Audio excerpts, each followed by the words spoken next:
اعوذ باللہ من الشیطان الرجیم بسم اللہ الرحمن الرحیم رب اشرح لی صدری ویسر لی امری واحلل عقدۃ من لسانی یفقهوا قولی ربی زدنی علما ربی زدنی علما ربی زدنی علما اللہم فقہنا فی الدین اللہم فقہنا فی الدین اللہم انی اسألک علما نافعا وعملا متقبلا ورزقا طیبا اللہم الہمنی رشدی واعذنی من شر نفسی اللہم ارنا الحق حقا وارزقنا اتباعہ وارنا الباطل باطلا وارزقنا اجتنابہ الحمد للہ نحمدہ ونستعینہ ونعوذ باللہ من شرور انفسنا ومن سیئات اعمالنا من یہدہ اللہ فلا مضل له ومن یضلل فلا ہادی له اللہ اللہ ربی لا اشرک به شیئا اللہم لا سہل الا ما جعلته سہلا وانت تجعل الحزن سہلا اذا شئت اللہم ثبتنا عند الموت بلا الہ الا اللہ اللہم اجعلنی حبک بقلب کلہ وعروضک بجحد کل آمین اللہم آمین السلام علیکم ورحمۃ اللہ وبرکاتہ۔ اب سب مل کے ایک دفعہ درود پڑھ لیں پلیز۔ محمد وعلی آل محمد کما صلیت علی ابراہیم وعلی آل ابراہیم انک حمید مجید اللہم بارک علی محمد وعلی آل محمد کما بارکت علی ابراہیم وعلی آل ابراہیم انک حمید مجید۔ آمین اللہم آمین۔ آپ کو پتہ ہے آپ کیوں آئے ہیں ادھر؟ کیوں آئے ہیں؟ دین کی باتیں سننے، دین کی باتیں سننے کے لیے، قرآن کا پیغام سننے کے لیے۔ ہم اللہ اور اللہ کے رسول صلی اللہ علیہ وآلہ وسلم کی بات یہاں پہ کریں گے انشاءاللہ تعالی۔ جزاک اللہ خیر۔ اچھا، یہاں پہ ایک چھوٹی سی دعا اسی آیات کے حوالے سے میں آپ کے سامنے رکھنا چاہوں گی، جو کہ آپ صلی اللہ علیہ وسلم رات کو بستر پہ اس دعا کو پڑھا کرتے تھے، اور اس آیت کی جو دوسری، اس صورت کی جو میں نے ابھی تلاوت کی ہے، دوسری آیت ہے، اس کے کچھ الفاظ جو ہیں اس کے اندر پائے جاتے ہیں۔ ابو ہریرہ رضی اللہ تعالیٰ کہتے ہیں کہ فاطمہ بنت رسول صلی اللہ علیہ وسلم آپ کے پاس ایک خادم مانگنے آئیں۔ آپ صلی اللہ علیہ وسلم نے ان سے کہا تم یہ دعا پڑھتی ہو؟ اللہم رب السماوات السبع ورب الارض ورب العرش العظیم ربنا وربک کل شیء فالق الحب والنوى ومنزل التوراة والانجیل والفرقان اعوذ بک من شر کل شیء انت آخذ بناصیہ اللہم انت الاول فلیس قبلک شیء وانت الآخر فلیس بعدک شیء وأنت الظاهر فليس فوقك شيء وأنت الباطن فليس دونك شيء اقض عنا الدين وأغننا من الفقر۔ کہتے ہیں کہ اس دعا کو ابن کثیر نے کہا ہے کہ 1000 آیتوں سے بہتر ہے یہ دعا جو میں ابھی ہم انشاءاللہ پڑھیں گے، اور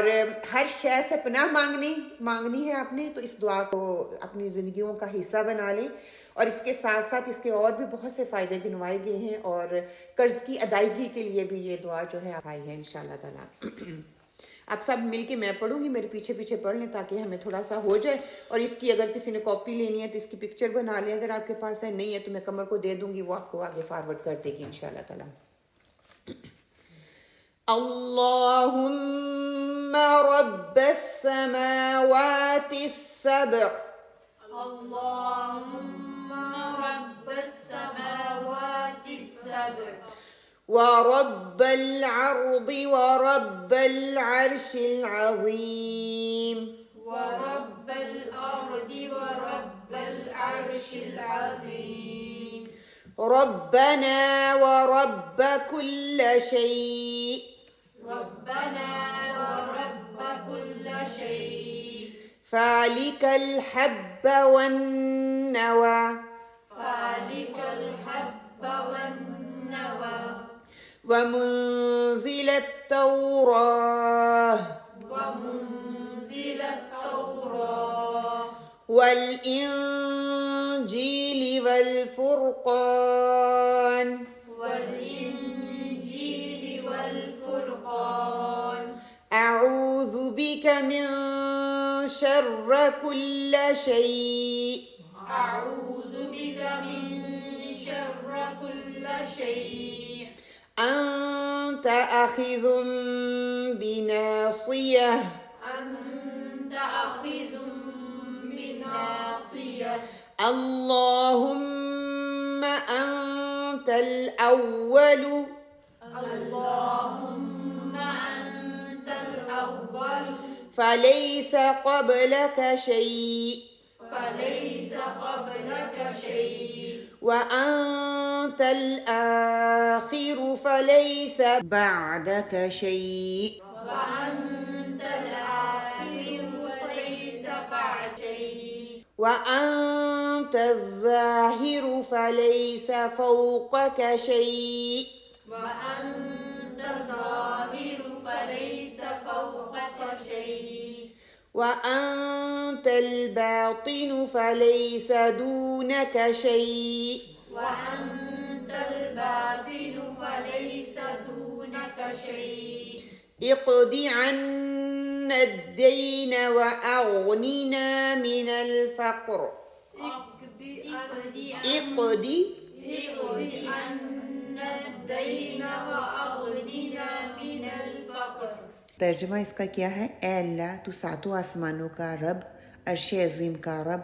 اے ہمارے رب اور ہر چیز کے رب، تورات کا، انجیل کا اور قرآن کے نازل کرنے والے، زمین پھاڑ کر دانے اگانے اور کھولنے والے، میں تیری پناہ چاہتی ہوں ہر چیز کے شر سے جس کی پیشانی تیرے ہاتھ میں ہے۔ تو پہلا ہے، شروع سے ہے، تجھ سے پہلے کوئی چیز نہیں، تو سب سے آخر ہے، تیرے بعد کوئی چیز نہیں، تو سب سے ظاہر یعنی کہ اوپر ہے، تیرے اوپر کوئی چیز نہیں، تو پوشیدہ ہے سب کی نظروں سے لیکن تم سے کوئی چیز پوشیدہ نہیں۔